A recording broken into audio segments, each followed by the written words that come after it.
யாருப்பா மனுஷன்னு கேட்டாங்க. சார் சம்பாதிக்கிற மனுஷனா, வரலாற்றுல நிக்கிற மனுஷனா? அதெல்லாம் கிடையாதுங்க.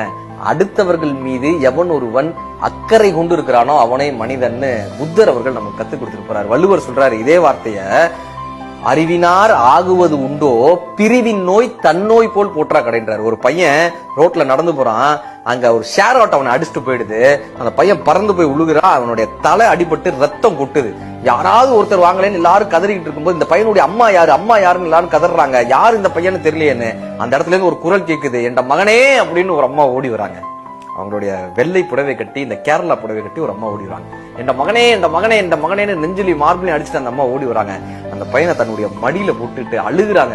ஐயோ யாராவது ஒருத்தர் ஆட்டோவை கூப்பிடுங்களேன், என் பையனை ஆஸ்பத்திரி கூட்டு போன ஆட்டோவை கூப்பிடுங்களேன். ரத்தம் படிந்து அவங்களுடைய அந்த புடவை எல்லாம் சகப்பா மாறுது.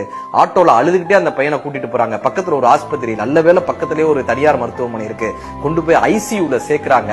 இப்ப ஒரே பரபரப்பா இருக்கு. அவங்க ஐசியூல இருந்து ஒரு மெடிக்கல் இது எழுதி கொடுக்குறாங்க, இந்த மருந்துகள்லாம் வாங்கிட்டு வாங்கன்னு மெடிக்கல் ஷாப்ல எழுதி கொடுக்குறாங்க.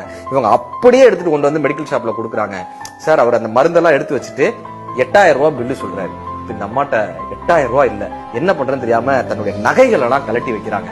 அது ஒருவேளை போலியா இருந்துச்சுன்னா, ஒருவேளை இமிடேஷனா இருந்துச்சுன்னா, அந்த மருந்து கடைக்காரர் சொல்றாரு உங்க செல்போனை வச்சுட்டு போங்க, செல்போனை வச்சுட்டு போங்க.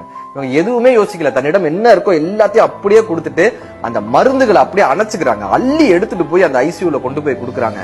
1 மணி நேரம் ஆகுது, 2 மணி நேரம் ஆகுது. இப்ப இந்த மருந்து கடைக்காரருக்கு ஒரு கியூரியாசிட்டி, என்ன ஆகுது அப்படின்னு பாக்கணும். ஏன்னா பேஷண்ட்டுக்கு ஏதாவது ஆச்சுன்னா ஒரு விலை போடுவாங்க, பேஷண்ட்டுக்கு எதுவும் ஆகலைன்னா ஒரு விலை போடுவாங்க. இப்ப மருந்து கடைக்காரருக்கு ஒரு கியூரியாசிட்டி, மெடிக்கல் ஷாப்ல இருந்து நேரா ஐசியூல போய் கேட்கிறாரு என்ன ஆச்சு அப்படின்னு.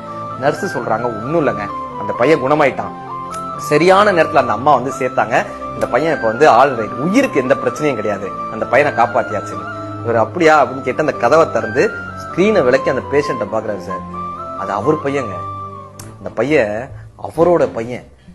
என் பையனை காப்பாத்துறதுக்கு இந்த அம்மா வந்தாங்களான்னு அவருக்கு கண்ணீர் முட்டிட்டு வருது. ஓடி வந்து அந்த அம்மாவினுடைய காலை கட்டிக்கிறாரு. அந்த அம்மா ரத்தம் படிந்த புடவையோடையும், கண்ணுல கண்ணீரோடையும், தலை விரிந்த அந்த தலையோடையும், கையில ஜெபமாலையை வச்சுட்டு பிரார்த்தனை பண்ணிட்டு இருக்காங்க.